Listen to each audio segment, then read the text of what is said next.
war, full-fledged true genocide, as has been proved, which lasted for 872 days and claimed the lives of more than 1 million people.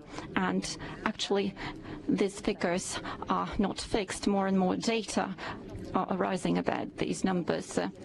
The city was bestowed upon the status of hero city, and the feat of this city is symbolical and is an epitome of valor and courage, and it will forever stay in our memory.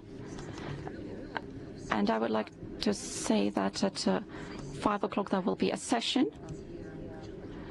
with the honorary guest, which will be the resident, Elena Bulina, the resident of our city. We have a unique opportunity to meet her and to talk to her, and there will be a presentation of a republished book of her recollections, her memoirs, the memoirs of her family, her diaries, her records. It has been republished with the support of the Ministry of Foreign Affairs and sponsors. So please come and you will learn about the history of our city firsthand. And by tradition, since this is an off-site briefing, I will speak about the links of St. Petersburg and Leningrad region. The consistent work of the leadership of St. Petersburg and the Leningrad region to build up diverse inter-regional and foreign economic ties with friendly countries, taking into account the realities of the current geopolitical situation. Following the SPF, it is expected that St. Petersburg will reach a record number of agreements with investors in order to further strengthen Russia's technological sovereignty. Efforts are being made to increase the foreign trade turnover of St. Petersburg and the Leningrad region, stabilize the trade balance compared to the level of 22-23, and further diversify the structure of foreign trade. China remains the main trading partner. Trade with Kazakhstan is expanding. Against the backdrop of strengthening economic cooperation between the CIS countries, the development of trade relations with Belarus has great potential. Cooperation with Iran and Turkey is developing. The listed countries account for 77% of trade turnover, while China's share in exports is 43.2%, and in imports 43%. Large deals were also concluded with Myanmar, the Republic of Korea, Brazil, Germany, and Egypt. Relations with Serbia have been expanding, also in such fields as technology, tourism, and urban infrastructure. The volume of trade turnover of St. Petersburg in 2024 increased by 9% compared to 2023 and amounted to $56.7 billion. The value of exports increased by 8.6% and amounted to $29 billion. Exports continued to grow to $27 billion. That's an increase of around 9%. The Leningrad region strengthens its cooperation with its Azerbaijani, Kazakh, Kyrgyz, and South Ossetian partners. It is planned to sign agreements with the Republic of Abkhazia, regions of Uzbekistan, Tajikistan, Syria, and the Republic of South Africa. The region's foreign trade turnover in 2024 slowed its decline to 5.1% and amounted to $10.7 billion. The largest trading partners are China, Turkey, Belarus, Kazakhstan, Brazil, India, and Vietnam. The total share of trade with these countries is 75.6%. The Leningrad region also occupies one of the leading positions in terms of growth of trade turnover with Belarus. Joint projects are being implemented in the area of construction, production of agriculture, and municipal equipment. In general, the Leningrad region and St. Petersburg are leaders in building up the constructual and legal frameworks for regular cooperations. New agreements are achieved with friendly countries, and also St. Petersburg and the Leningrad region continue to maintain close contacts with compatriots in the Baltics who faced persecution by Russophobic regimes due to their unwillingness to take an anti-Russian position. They don't want to deny things that are part of their philosophy. They are prosecuted for that. And the Russian regions, of course, are busy also celebrating the 80th anniversary of the Great Patriotic War. These celebrations were visited by delegations from Abkhazia, Armenia, Belarus, Kazakhstan, Kyrgyzstan, Turkmenistan, and Uzbekistan.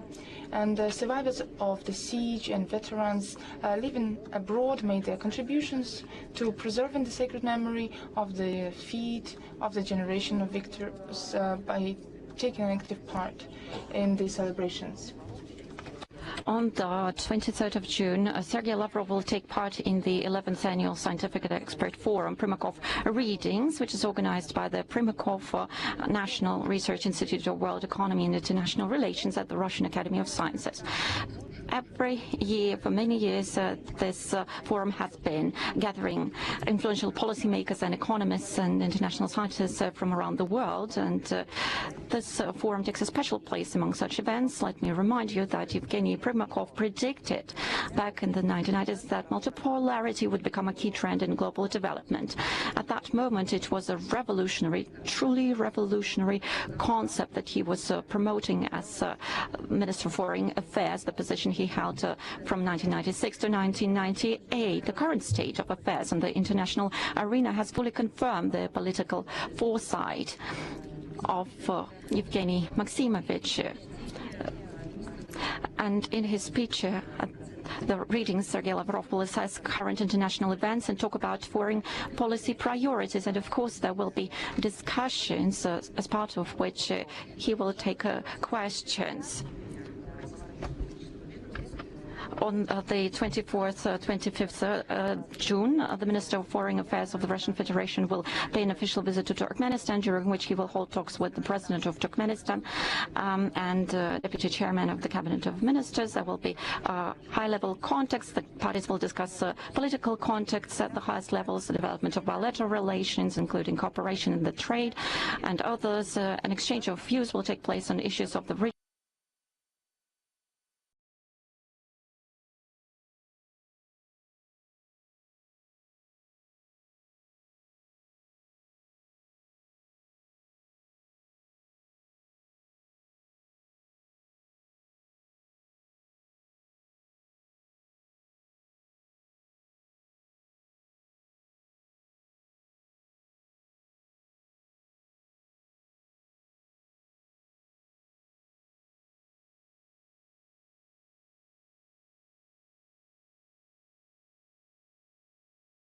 политического диалога, торгово-экономической кооперации, взаимодействия в области обороны и безопасности, гуманитарной. To promote political dialogue, trade and economic cooperation will be discussed.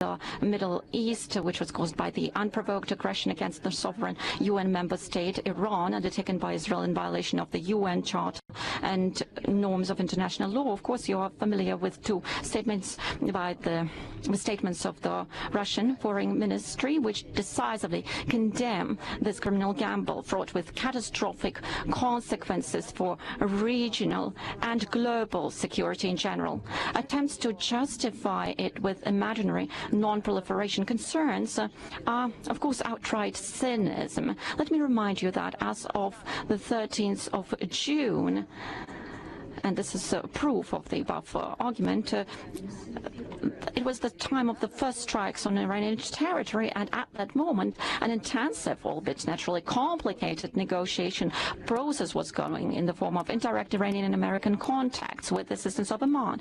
And the next round of this substantive dialogue was scheduled for the 15th of June, for which Tehran prepared a number of proposals intended to bring the desired outcome closer. And the session of the IAEA Board of Governors was also in full swing. which discussed the issues of the Iranian nuclear program as a result of Israel's actions. The multilateral efforts initiated with considerable difficulty aimed at reducing confrontation, finding reliable and agreed solutions to eliminate unfounded suspicions and prejudices about the Iranian peaceful aim have been undermined and set back.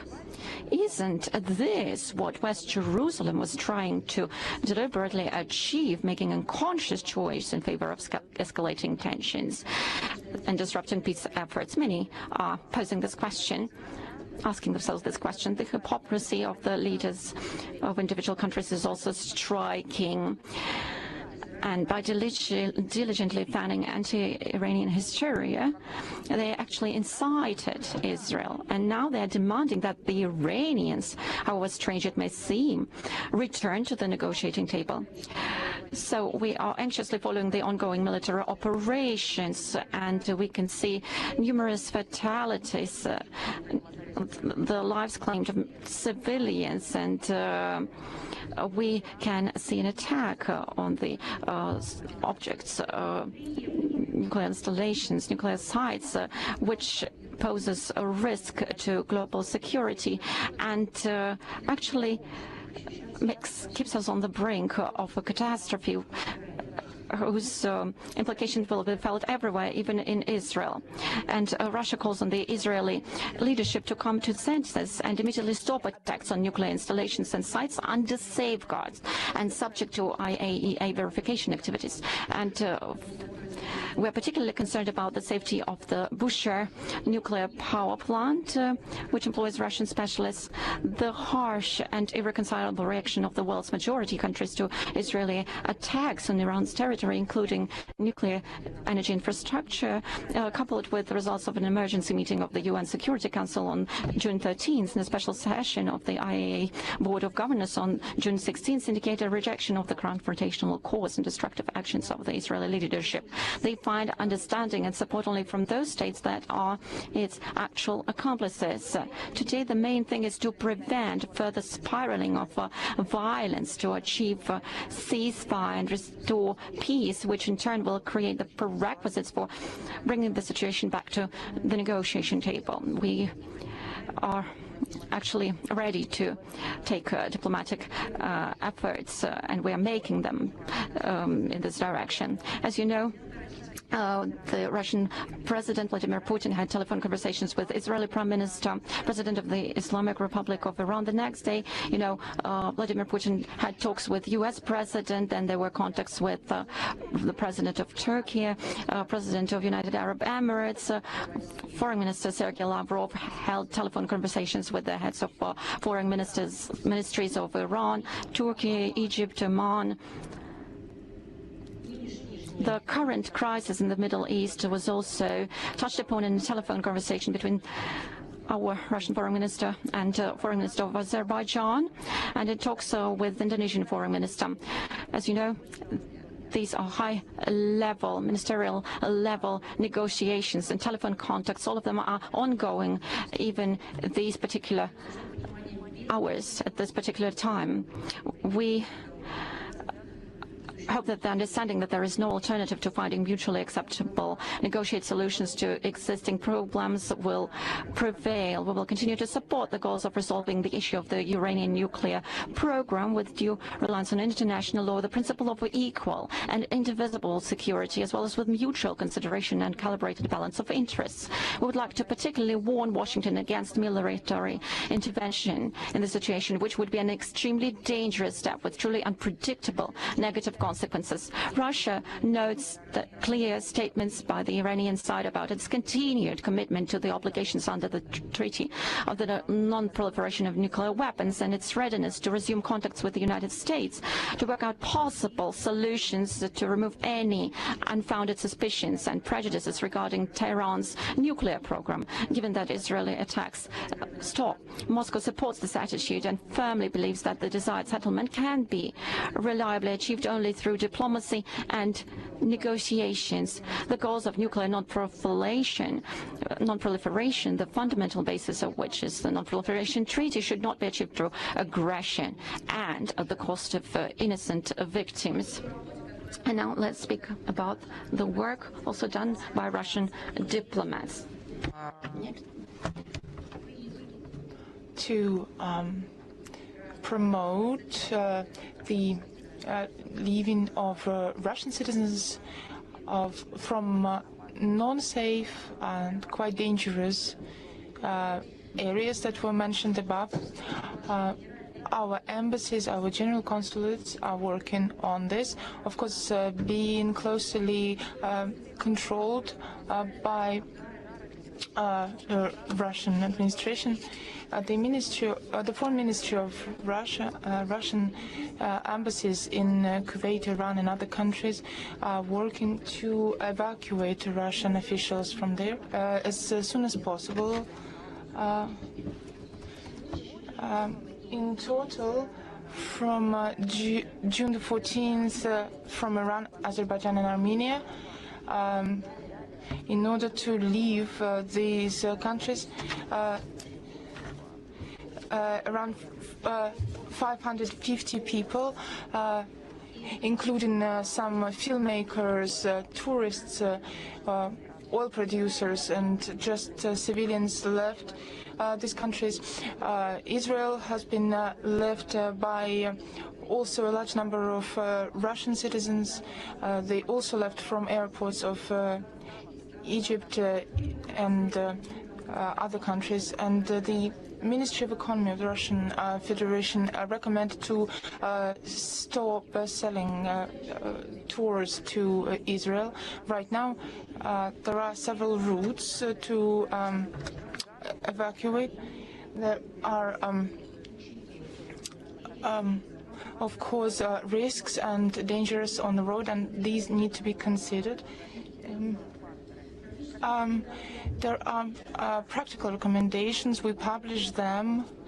We keep publishing them. So please follow the Telegram channels of Russian Tehran embassies, our Ministry of Foreign Affairs. There are also 3 crossings: Burbulag, Bezaragan, Ipokurazi, Sinderesero.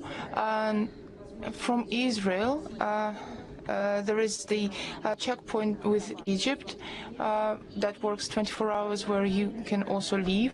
And also in Jordan, from 9 a.m. to 16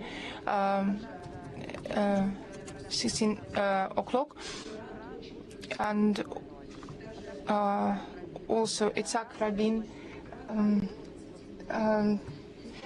from Baku to Russia. There are up to 20 flights a day operated by Aeroflot and other Russian companies, as well as Azerbaijan Airlines from Yerevan. There are up to 20 flights. There are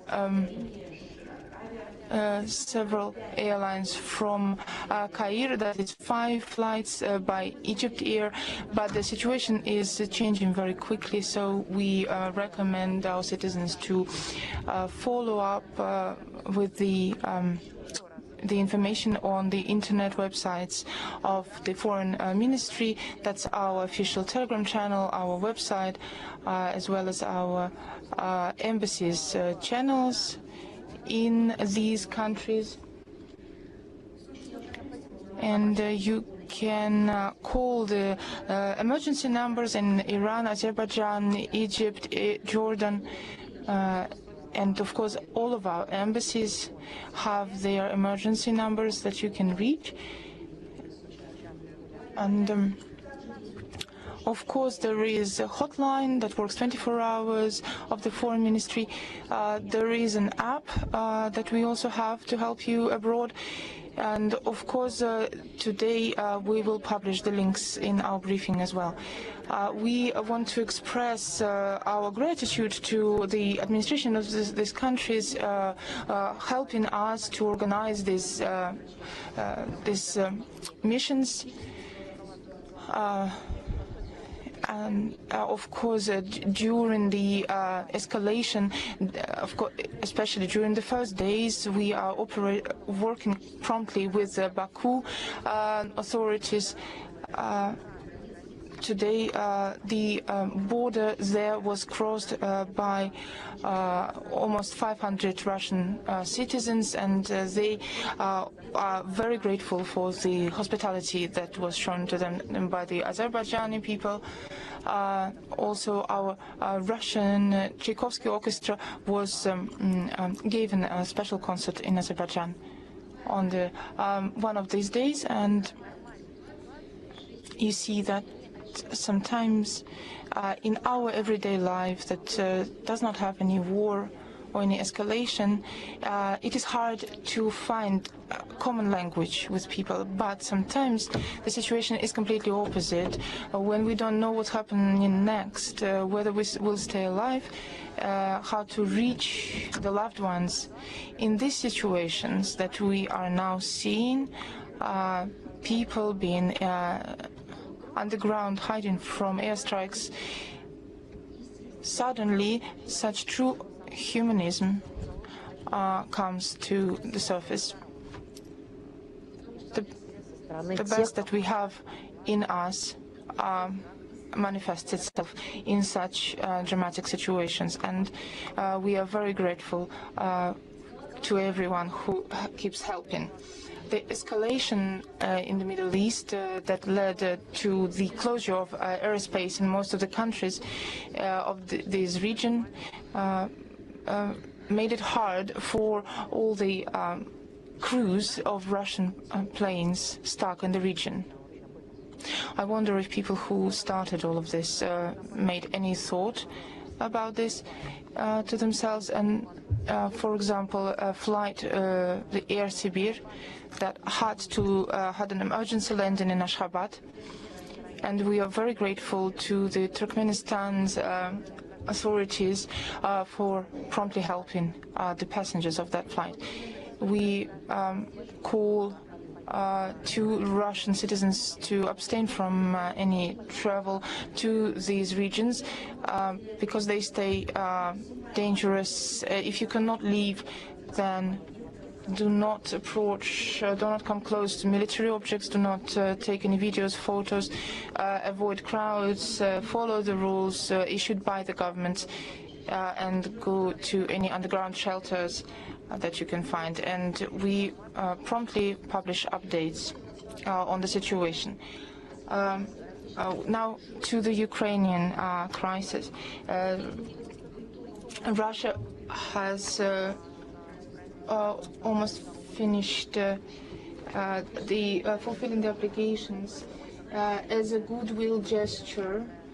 The repatriation of 6,060 bodies of dead Ukrainian servicemen was organized. 78 bodies of our fighters were handed over to us. The Russian Defense Ministry confirmed its readiness to transfer another 2,239 bodies of Ukrainian soldiers in Kiev. The parity exchange of seriously ill and wounded soldiers, as well as young soldiers under the age of 25, continues. I will remind you that these were initiatives of Russia. It takes place in several stages. It is expected that at least 1,000 people will return home from each side. There is a list of 339 Ukrainian children. I would like to remind you that they were not stolen, not kidnapped, not forcibly moved. These children could not be reunited with their families. They are being searched for. It's a tragedy, but unfortunately this tragedy happens in different countries, in different cities. Some of them are very successful places. This territory, since 2014, has been under attacks of the Kiev regime, and our delegation will be ready to arrive in Istanbul to continue the negotiations. Specific dates will be determined in the near future. Right now, the third round, we intend to exchange comments on the memoranda of the parties submitted on May 28th and June 2nd. Russia's conscientious implementation of the Istanbul agreements provoked a fit of rage in Kiev and comments beyond cynicism. Both journalists and regime functionaries took part in this. One of the TV presenters on Channel 24 claimed that there were allegedly no 6,000 dead bodies of Ukrainian soldiers.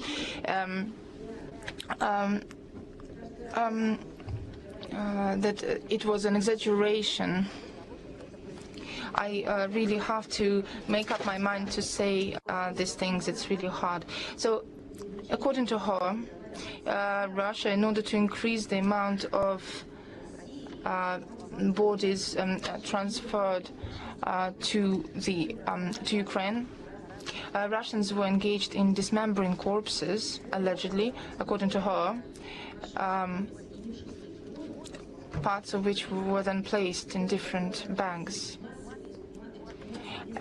Moreover, on the territory of our newly reunited regions, mass exhumations of local residents who had died earlier and were buried there before the start of the special military operation were allegedly carried out.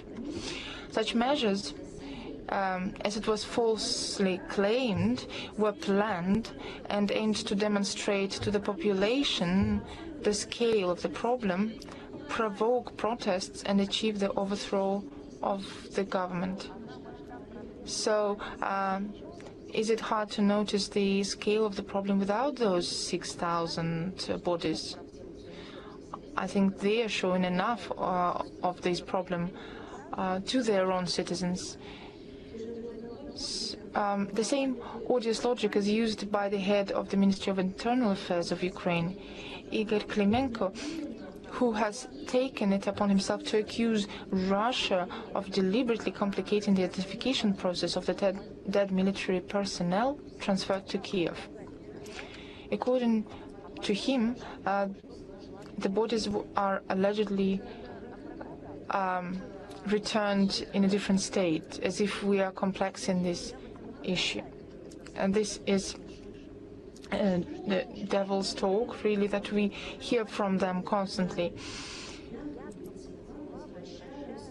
So, according to him, the bodies are allegedly returned in an extremely disfigured state, body parts in different bags. Is that something that an adult can say, a person who is a government official? The people who died as part of the military operations,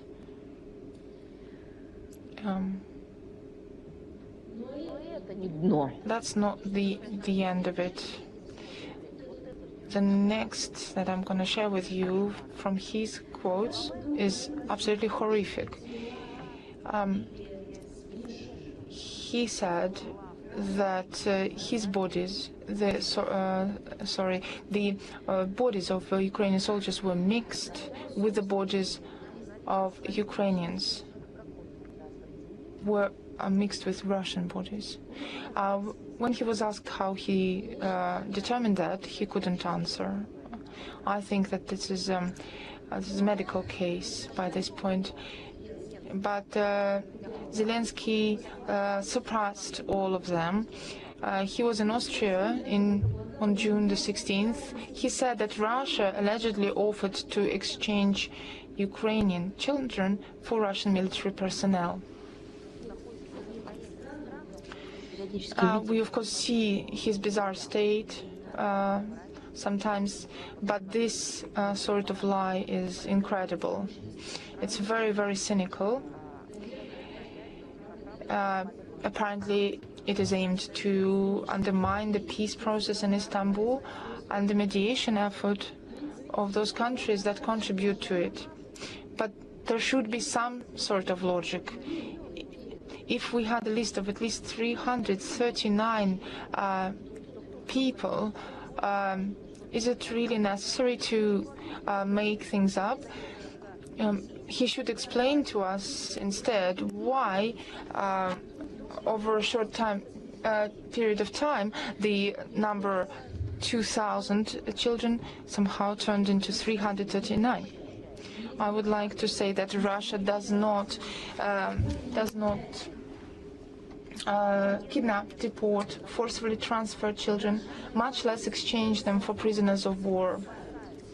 Our soldiers save children without asking them whose country citizens they are, what blood is flowing in their veins, what religion they are.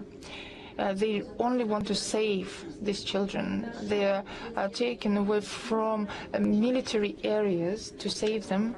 And Maria Lvova Belova, our official children's rights, she's a presidential commissioner for children's rights. She's working with Qatar, Belarus, and another number of other countries.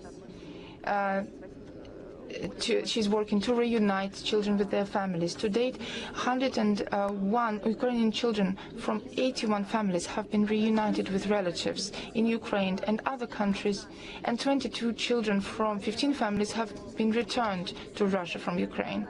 We would like to note that the Russian diplomatic missions have been repeatedly contacted by desperate Ukrainian citizens who are being deprived of their children by the social services of Western European countries.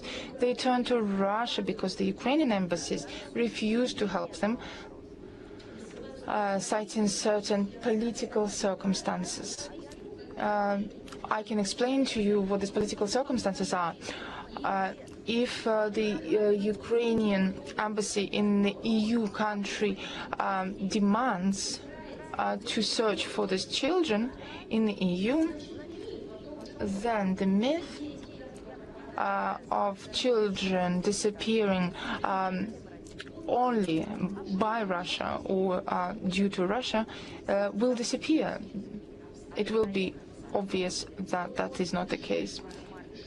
And this is the absolute cynicism, because that's how they deal with their own children.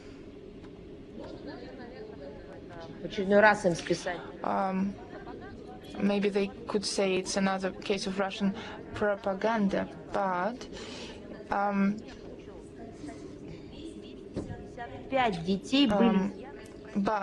their official statistics is that 255 children were removed from Ukrainian families in Europe, and that is their official Ukrainian statistics. The information of the National Police of Ukraine, published by the Ukraine Forum News Agency on April 17, 2024, that more than 160 Ukrainian children, about whom Bankova said that they had been taken to Russia, were suddenly found in Germany. And the truth will prevail, it will come to light, and everybody will be absolutely horrified at the level of hypocrisy that was spread in Baja.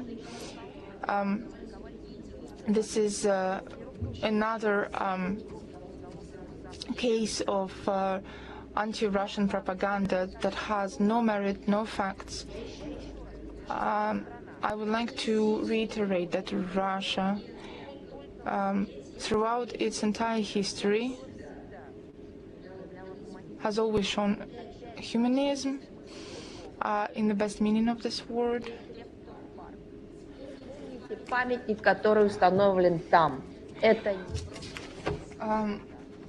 Just remember Kreptov Park. That is the statue of the Russian soldier that is not just a soldier who's carrying a girl. It's a German girl. It's a fixation of a historic fact. These children had names. Of course, the terrorist nature of the Kiev regime is known, but I will give you numbers and facts to support this characteristic of this regime. they wanted to overshadow this event as much as possible. On the 20th of June, the Day of Russia, targeted Russian civilians in Russian regions.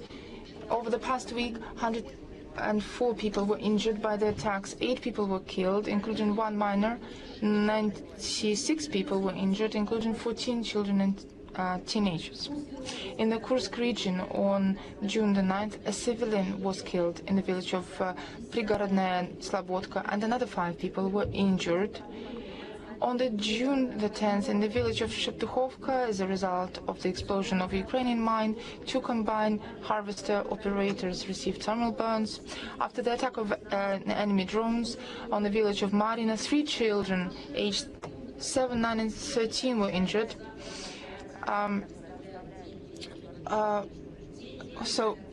Where are all the NGOs who are helping the Ukrainian regime, who say that they care about the children? They do not care about children. These airstrikes hit the hospitals and schools. On the 11th of June in the Rilsky district, a Ukrainian drone chasing a civilian automobile injured the driver. On June the 10th, a UAV hit a gas station in Belgorod, killing 1 person, and June 5. In Shebekina, in Belgorod region, 6 civilians were injured as a result of a drone strike. On June the 12th, a 2-year-old child was killed in a UAV attack in the village of Borisovka, and his grandmother was sent to hospital in serious condition. In the Bryansk region, the Ukrainian armed forces attacked the village of Brachov with drones, injuring 2 people. On June the 5th, the Ukrainian drone hit a civilian car in Podlesny, Novoselki. In the DPR, between June 9th and 15th, at least 14 people were injured, including 6 teenagers and 1 employee of the Russian Emergencies Ministry. A woman born in 1957 was seriously injured in Lipestok, was injured by stepping on a mine. In Makeyevka, a married couple, a man born in 1977, a woman born in 1980 were killed in an attack by Ukrainian armed forces. In Donetsk, 14 people were injured by HIMARS missiles. A 17-year-old boy was injured in a drone attack on Kremenaya. In the Kherson region on June the 11th, a resident of the village of Proletarka was injured due to the shelling of the armed forces of Ukraine. Forest fires also broke out, with a total fire area of 43 hectares. 392 settlements were left without electricity, more than 250,000 residents. On June the 12th, 2 people, including a 79-year-old woman, were injured in strikes by the Ukrainian armed forces. In Alyoshki, the enemy fired at an ambulance. In Tatarstan on June the 15th, as a result of a Ukrainian drone strike on an automobile plant in the Labogo district, 18 people were injured, 2 of whom died under the wreckage of drones that fell into the parking lot next to the checkpoint. 3 children were among the wounded. I would like to draw your attention to the fact that on the 26th of June at 11 a.m. in the press center of the Russia Sigodnya news agency, there will be a presentation of the next report of the International Public Tribunal for the crimes of Ukrainian neo-Nazis, atrocities and war crimes of the Kiev regime in Dzerzhinsk. I invite representatives of Russian and foreign media to take part in this event. There are also punishments for crimes committed by the Kiev regime. Russian courts continue to sentence Ukrainian neo-Nazis and mercenaries for the armed blocking of the village of Olgovka in the Kursk region. Militants of the Ukrainian armed forces were sentenced. All of them got 15 years. Kozhemyak, Shved, Vodskovsky, as well as Galinsky, Yemelyanov, Nazarin, Koroshkov, Svilin, who got 16 years. 6 6 Ukrainian servicemen of the 47th Separate Mechanized Brigade, Nagorny Kopachenko and Meshiko, all got 16.5 years imprisonment, as well as Refaluk, Chepela, Yutskovsky, 16 years imprisonment. Soldiers of the 95th Separate Amphibious Assault Brigade of the Armed Forces of the Ukraine were sentenced to prison for blocking the village of Pogribki in the Kursk region, 16 years and 15 years. A mercenary from Denmark, Annabelle Jorgensen, was sentenced in absentia to 26 years in a penal colony. A sentence of 28 years in prison was handed down to the Colombian mercenary Pablo Puentes Borges. About Pistorius' visit to Kiev. On the 12th of June this year, German Defense Minister Boris Pistorius paid an unannounced visit to Kiev. His task was to check the clock on the current areas of German and European assistance with a focus on industrial military cooperation. Pistorius announced possible additional support to Ukraine in the amount of 1.9 million euros, a total of 48 billion euros since the beginning of the special military operation. He admitted that the funds could be used, among other things, for the production of long-range missiles on its territory. This is something that is needed to destroy the border population of Ukraine. According to polls, 63% of Germans are strongly opposed to the delivery of Taurus missiles, and 55% reject plans for joint production of long-range systems. I would also like to mention the plans of the EU and NATO to boost Ukraine's defense capability. Speaking in simple terms, they are digging the grave for Ukrainians. On the 12th of June this year in Rome, the foreign ministers of the Weimar Plus format countries, United Kingdom, Germany, Spain, Italy, Poland and France, in the company of the NATO Secretary General, the EU High Representatives of Foreign Affairs and Security Affairs, and the Ukrainian Minister of Foreign Affairs. They spoke in favor of strengthening the armed forces and expanding cooperation with Kiev in the area of the military-industrial complex in order to enhance Europe's defense capability in the face of the alleged mythical Russian threats. Of course, our president has discussed this already as part of the forum, these subjects. Of course, in Rome, they were talking about how they need more sanctions, more pressure on Russia. They need to come together. And it doesn't matter if these sanctions don't work. And our president talked about this yesterday. But apparently they just like sanctioning Russia and pressuring Russia. And another example of this aggressive European behavior is the latest data from the Kiel Institute of World Economy, dated June 16th this year. According to its calculations, the total amount of EU military assistance to Kiev reached 72 billion euros, while the United States provided 65 billion euros, a record increase in funding. Occurred in March-April of this year.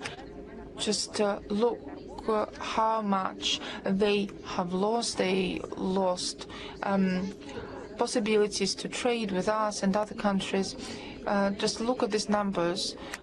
For decades, they couldn't find a million or two to save their own poor people who they allegedly care about. But the money was always scarce. They couldn't help African people with water or with medical appliances. In South Asia, they were constantly talking about how they needed to raise funds in the UN, etc. But somehow it never happened. And now see how they immediately find gigantic sums when they need to. For goals that are completely opposite of those humanitarian goals that they proclaimed: not to help, but to kill; not to heal, but to destroy; not to educate, but to completely disintegrate new generations. Now to G7 in Canada. It did not have the results Zelensky expected from it. First of all, they did not organize a meeting between Trump and Zelensky that he hoped for. Obviously, they did not. They could not secure the help they wanted. As you know, there was no joint statement on Ukraine, so Zelensky left without any results. But there was a good article, surprisingly, in Politico by Erhan Nuriyev, who is a famous German Alexander von Humboldt member. The 17th of June, just recently, it was published in Politico. It highlights that the West will not be able to help Ukraine to win this conflict, and the victory in this war stopped being a realistic goal, regardless of how many billions the West will give Ukraine. And our president has also touched upon this yesterday. No matter how much they provide, they will not be able to achieve these mythical goals, to defeat Nazism in Ukraine, to defeat us in this conflict. And the author says that this unpopular point of view in Brussels or Washington, but even they more or less gradually start admitting that it's true. And right now, the help that is needed is to not continue this war, but to stop the war and to minimize the effort, minimize the harm.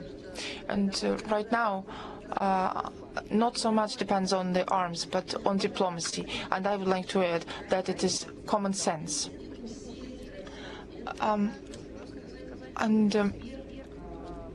I want to reiterate that this was words of the expert from Alexander von Humboldt's foundation. We also see the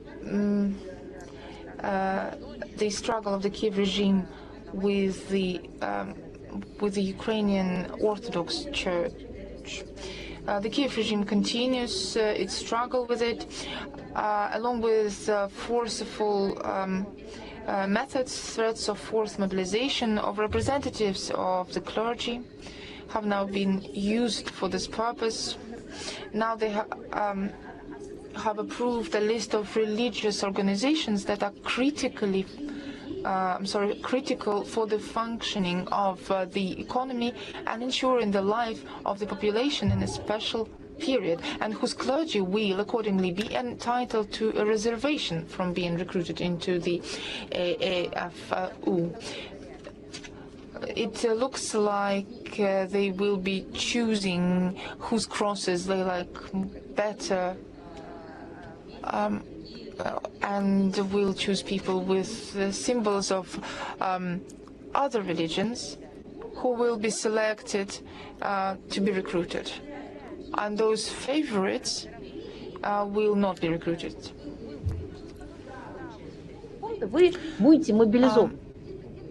This has never been seen before. What country on earth, what regime on this planet has ever conjured something like that? If we saw something like this in a film or a book, we would think that this is an absolute dystopia, absolutely impossible in real life. But this is reality already in Ukraine. There were more than 7,000 such organizations. Of course, the list includes the entirety Orthodox Church of Ukraine, Uniats, Protestants, Evangelists, Adventists, Neo-Pagan and other communities. But not a single structure belonging to the Ukrainian Orthodox Church was on the list. In order to avoid mobilization, priests of the canonical church are offered to voluntarily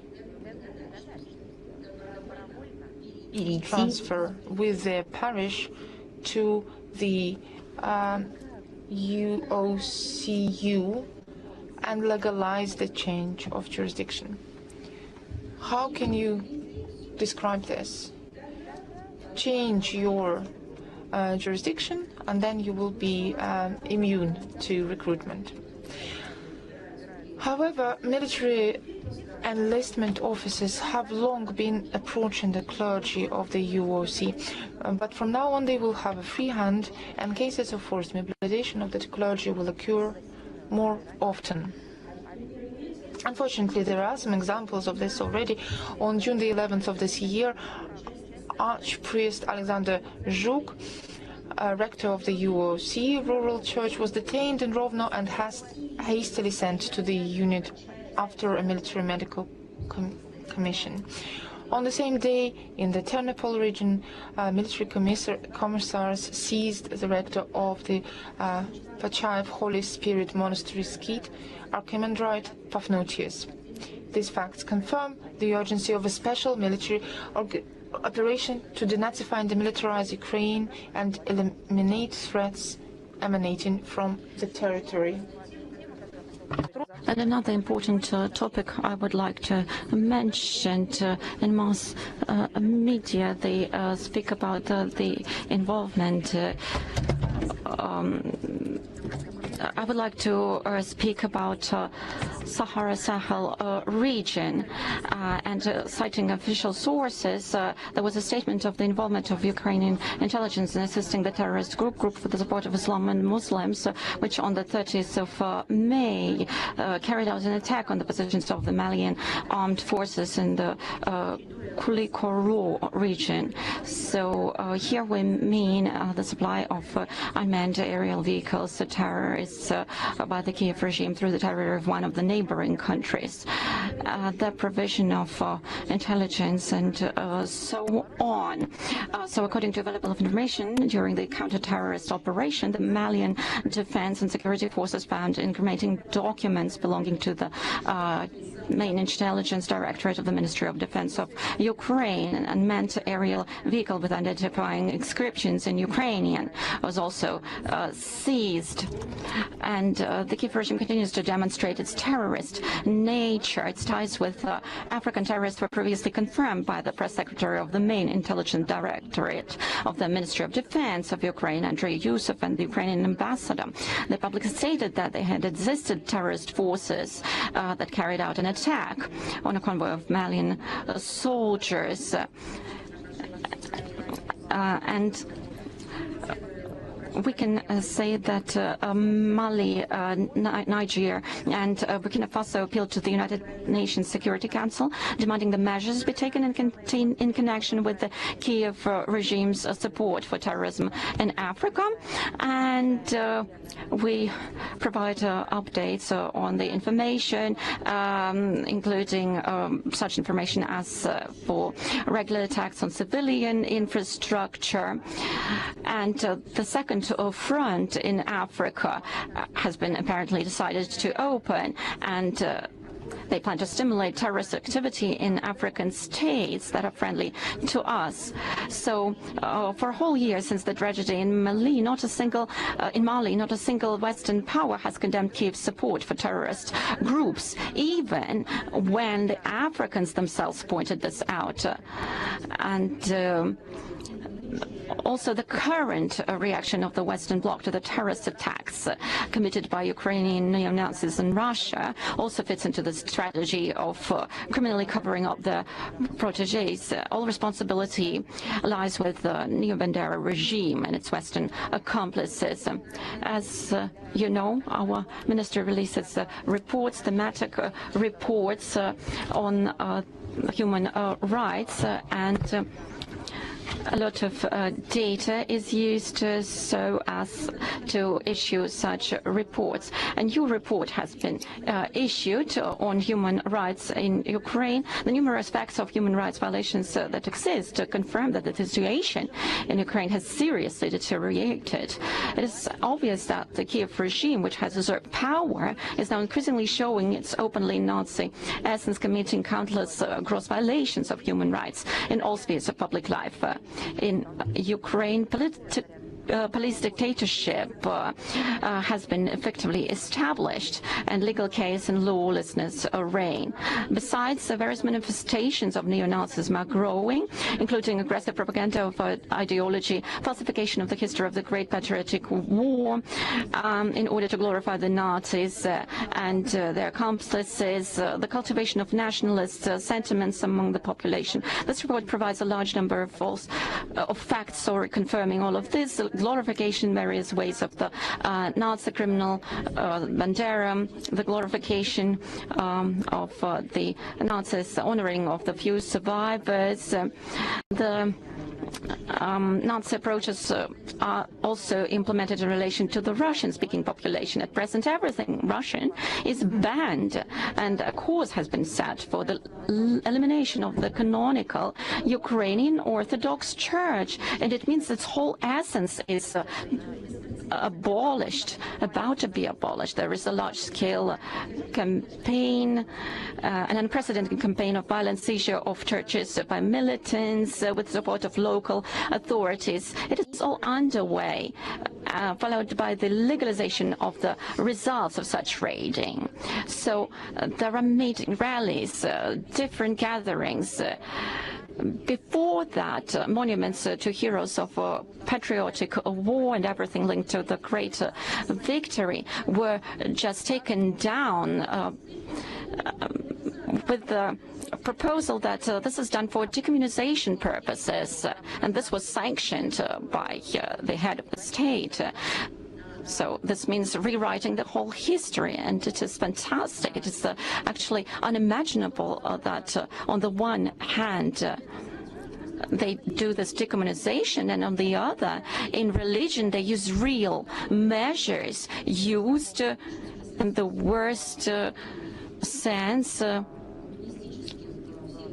under communists, when there were some exaggerated reactions concerning the clergy, concerning representatives of religions. So how does it all fit? How does it fit into one head? On the one hand, decommunization, and on the other hand, the use of very methods applied during that period, which were later considered and recognized criminal in some cases and unacceptable in some cases by the countries that were once such republics, by non-governmental organizations and by people. So this is some painful collision, a dichotomy that happens in the minds of those people. As I have already said, regularly said, there is a hunt against the clergy, against clergymen, including the mobilization of the armed forces. Moreover, the Kiev regime is already degenerating into a terrorist organization, committing numerous crimes against Russian civilians, residents of the Belgorod, Bryansk, Zaporozhye, Kursk, Kherson regions, Donetsk and Lugansk. They are all targets of the terrorist regime.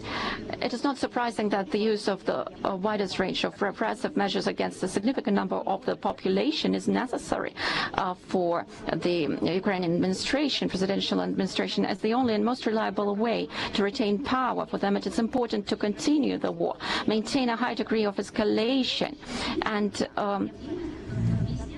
ending all of this, establishing peace, will lead to the fall of the Kiev regime, to their need to explain their crimes and unfulfilled promises and even corruptions of these promises.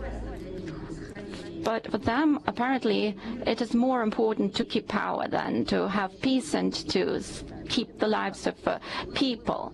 And we can see their attitude to both living people and those who are dead. It should be noted that numerous reports of terrorist and war crimes committed by Kiev regime against the civilian population of Donbass and Ukraine are not included in this report. In Russia's we can say that since 2014 there have been crimes that have been registered by the law enforcement agencies in Russia. The investigative committee of the Russian Federation, several thousand criminal cases have been opened and are under investigation. About 500 members of Ukrainian armed formations have already been sentenced to long terms of imprisonment, including life imprisonment. And Russians will. So I would like to say that I have already announced specific activity that will deal with all these questions and with the Nazi essence of the Kiev regime. So data about their crimes are included in a specific analytical materials. So we have also highlighted that the obliging readiness of Zelensky to move the country along the path of self-destruction to the detriment of the interests of his own people, creating Russophobic anti-Russia project out of it. That is the reason why foreign curators turn a blind eye to the neo-Nazi essence of the Kiev regime. And history knows many similar examples of West's connivance with openly racist regimes. The Second World War is one of the most speaking examples. But how many examples did we see after the Second World War? And another issue, the issue related to children, based on the second round of negotiations in Istanbul. Following the results of the second round, a draft statement by the chairman of the Security Council on Children in the context of the Ukrainian crisis was submitted to the United Nations Security Council for consideration at the initiative of Russia. And the document welcomed the Russian side's readiness to carefully study the list of 339 Ukrainian children handed over by Kiev who, due to various circumstances, had lost contact with their relatives and legal representatives, and to make measures to restore family ties. It noted Russia's intention to organize the process in the most transparent manner possible. And Kiev was called upon to cooperate in good faith with the Russian side on this issue. So it seemed that everything was included in the draft. But contrary to common sense and despite the obvious humanitarian nature of the initiative, the Western members of the Security Council, UK, Greece, Denmark, Slovakia, France, South Korea, decided to effectively block the adoption of the document. They included some politicized formulations in it and record all of these things and turned the humanitarian project that was about the fate of children into some politicized story. And it was clear that, of course, no one cares about children on the side of the West anymore. And Russia had no other choice but to stop its work on this document. And this is yet another evidence of the blatant double standards of the Kiev regime's masters, who continue to spread the myths about thousands of kidnapped and forcibly displaced Ukrainian children, even when the documents handed over to us by them say the opposite. So the world has seen once again how this humanitarian topic is transforming in front of everyone's eyes just into an element of anti-Russian propaganda and Russophobia. I'm not going to go into depth about many things we have already discussed today, but it is clear, there is no doubt that no one actually really cares about children. This is all just a politicized tool. Russia has never interfered and will never interfere with the maintenance of contacts and communication of children with their relatives and loved ones. There is not a single example,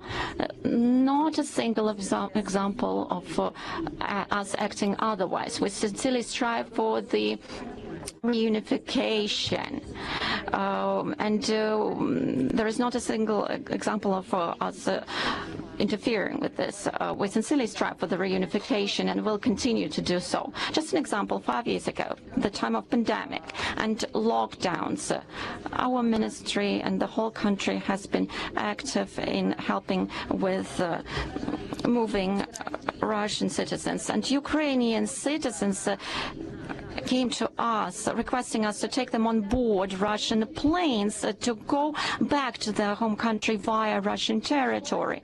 What did they say? What did they say? And we have evidence. They went to Ukrainian diplomats, Ukrainian embassies requesting help with reaching Ukraine via Russia's assistance, and it was available at that time, while Ukrainian diplomatic missions actually denied this assistance to Ukrainian citizens, including socially underprivileged groups, vulnerable groups. So this is what all of this is about. And another example, Russia's initiative with the initiative regarding the adoption of UN Security Council resolution in connection with the terrorist attacks carried out by the Kiev regime. Среди членов Совбеза он был распространен и построен, он был на апробированных для подобных документов формулировках. Решительно осуждались теракты, диверсии, другие акты международного терроризма, которые несут угрозу миру, безопасности на планете. Выражалось глубокое сочувствие жертвам, пострадавшим, соболезнования родственникам погибшим. Государственным членам был адресован призыв совместными усилиями привлечь к ответственности исполнителей, организаторов, спонсоров этих преступлений. Вот что могло пойти не так? И пошло не так опять, потому что западные члены Совета Безопасности ООН отказались от работы над документом, опять же под надуманным предлогом. Не буду говорить как, я думаю, что вы следили за дискуссией и вокруг этого вопроса. Российская страна проявляла и гибкость, предложила вместо резолюции принять заявление для прессы аналогичного содержания, ну, чтобы не буксовала работа. И это начинание натолкнулось на такой же подход, на противодействие западников, которые единым фронтом выступили против. Снова себя дискредитировали, теперь уже публично показывают всем свою ангажированность. Вроде много десятилетий были против международного терроризма и терроризма как явления. Теперь все опять не видят, не замечают, не понимают. Подоплека, конечно, их очевидна. Ни у кого не вызывает сомнений, что следы бесчеловечных варварских терактов на российской территории ведут на Банковую. Европейские спонсоры укробандеровцев еще с 2014 года и закрывали глаза на любые, даже самые жестокие зверства киевской хунты. Во многих терактах непосредственно принимали участие, как, например, британцы. И сейчас используют киевский режим как свой инструментарий, ни в коем случае не отрицая террористической сути, я имею в виду не гнушаясь и не пытаясь даже как-то отмежеваться от террористических актов. Ни одного слова осуждения. Терроризму, на самом деле, не может быть никакого оправдания. И поэтому мы настоятельно призываем всех ответственных членов международного сообщества дать должную оценку произошедшему, не допускать попустительства киевскому режиму, который сделал ставку на террор. Вот ситуация в Молдавии. Внимательно следим за тем, что там происходит. Правящие элиты продолжают And now let's talk about the situation in Moldavia. We can see the actions of the ruling elite. We're closely following the development of the situation in Moldova. Its ruling elites continue to consistently destroy the spiritual and moral foundations of Moldovan society by forcibly imposing neoliberal values and revisionist views. And sometimes it feels that it cannot be worse. Just calling their name Romanian and describing their citizens as Romanians, only that could be worse. But no, all the time there is something even worse, and even more knocks from below the bottom of democracy. On June the 15th, we know that there was a peaceful rally in defense of traditional values in the family. What could go wrong? About 10,000 people went out to protect traditional values, and the security forces attacked an Orthodox priest. There was brutal detention of a man holding a child in his arms, and the pro-government Moldovan media turned the situation inside out and presented all of this as if the clergy themselves were trying to break through the police lines with icons in their hands. And in an official statement, the Moldovan authority claims with hypocrisy that the clashes were allegedly coordinated from the outside. And in the comments to numerous videos of these incidents, viewers wrote that the brutal actions of the police demonstrate moral degradation of the authorities, the result of the politicization. And the opposition forces called the incident a planned action by the authorities to intimidate the people in the run-up to parliamentary elections, and announced the initiation of a parliamentary investigation into the actions of the Interior Ministry staff. So what was behind, what was the reason for the police violence? It's simple. On that same day, a so-called LGBT parade was held in the capital, and its participants were thoroughly protected from citizens who adhere to traditional views. Despite the ban of the municipal authority to hold this coven, the patronage of the president and the ruling party, as well as the embassies of Western countries, allowed a few local activists to freely pass through the central streets of Chisinau. It also showed the true priorities of the current Moldovan authorities, for whom demonstrating their commitment to the notorious European values to their sponsors was much more important than the opinion of the overwhelming majority of the country's residents who adhere to traditional views. 95% of the population profess orthodoxy.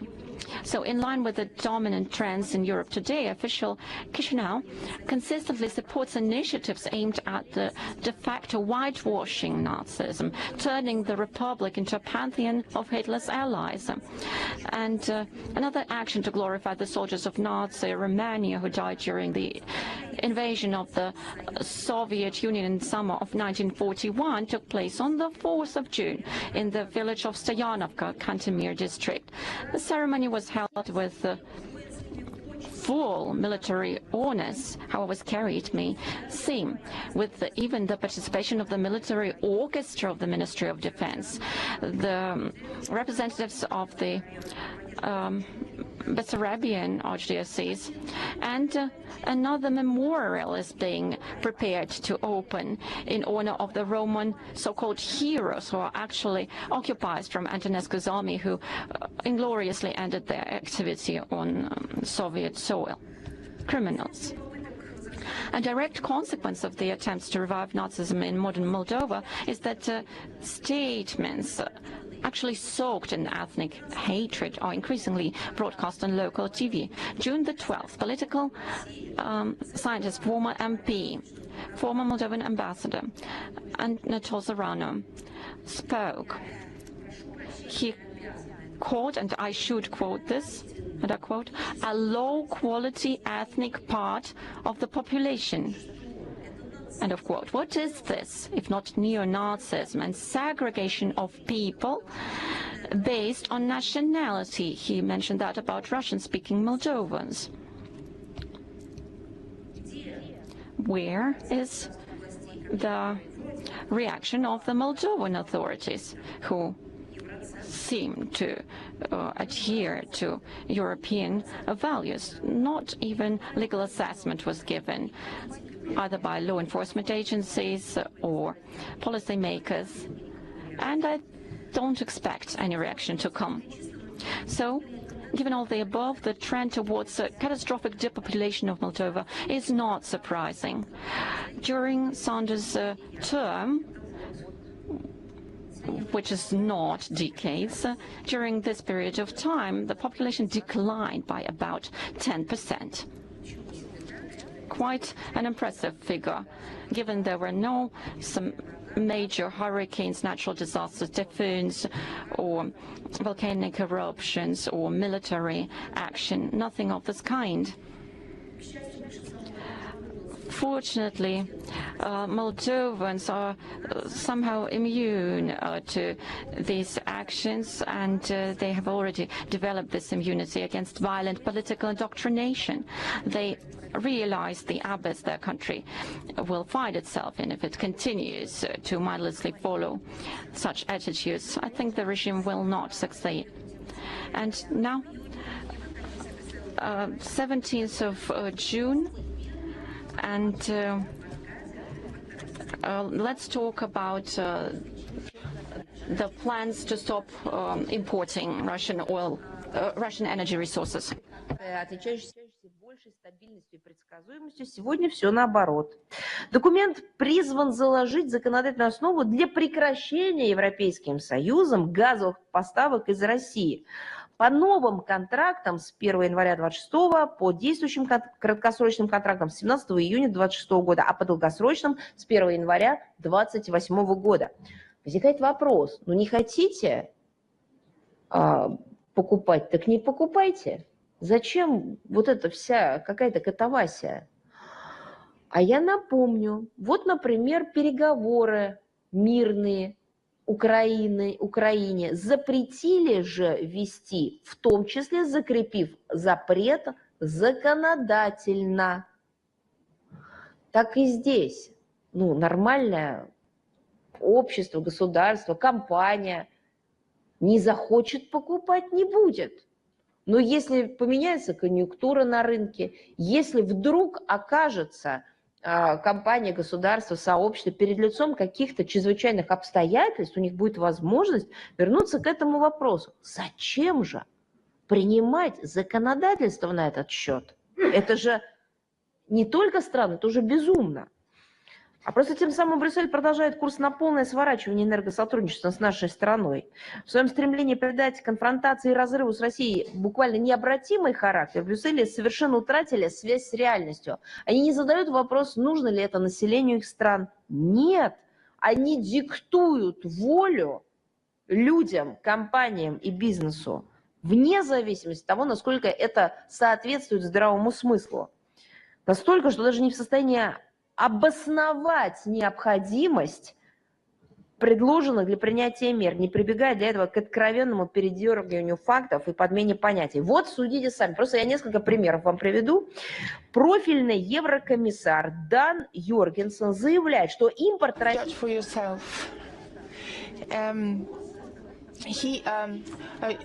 The relevant European Commissioner Dan Jorgensen states that the import of Russian gas is a threat to European security and vows not to leave any of the EU member states without energy. It is clear that stable and economically profitable supplies of energy resources from our country naturally have never threatened anyone, but on the contrary have been the key to Europe's long-term economic well-being. And it was always the case, even during the Cold War, nobody denied Russian oil and gas. Nobody made up any stories about a mythical threat from Russian oil and gas. They actually contributed to the success and prosperity of European states. And right now, they're making up stories instead of thinking about the huge gaps in their budget as a result of their decisions. Maybe there is energy in the European market from other suppliers, but how much does it cost? Another example of such verbal balancing act is the assertion that the less money is spent on Russian energy resources, the more funds the EU will have to invest in green projects on its territory.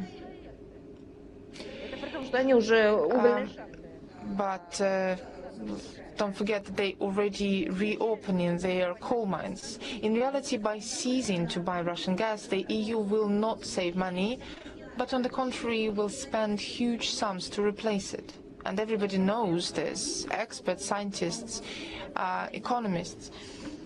They will have to allocate more funds to buy a different source of energy, could be renewable energy or something else.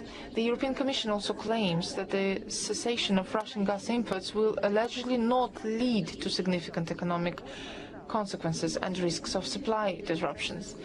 Apparently, the inevitable economic and production decline, deindustrialization and worsening energy poverty for the EU in such a case are viewed by European officials as insignificant in the fight against the Russian threat. In the same spirit are the explanations that the complete refusal of Russian oil, which should also take place by the end of 2027, is unlikely to have a significant impact on oil prices and global markets. Look, they are happy to tell you how much money they will save, but at the same time they say that these changes are insignificant and will not influence anything. These are just facts that are not adding up at all. Sounds like bipolar disorder. Against the backdrop of the confidence declared by Eurocrats,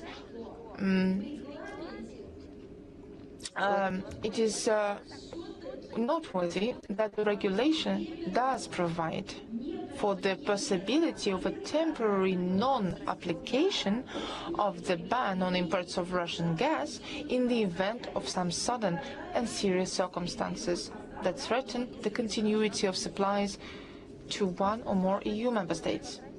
I'm sorry, you said that the only threat is a Russian threat. So what kind of problems could you have other than Russia? Remember how Zelensky was first pressured by the US and UK to stop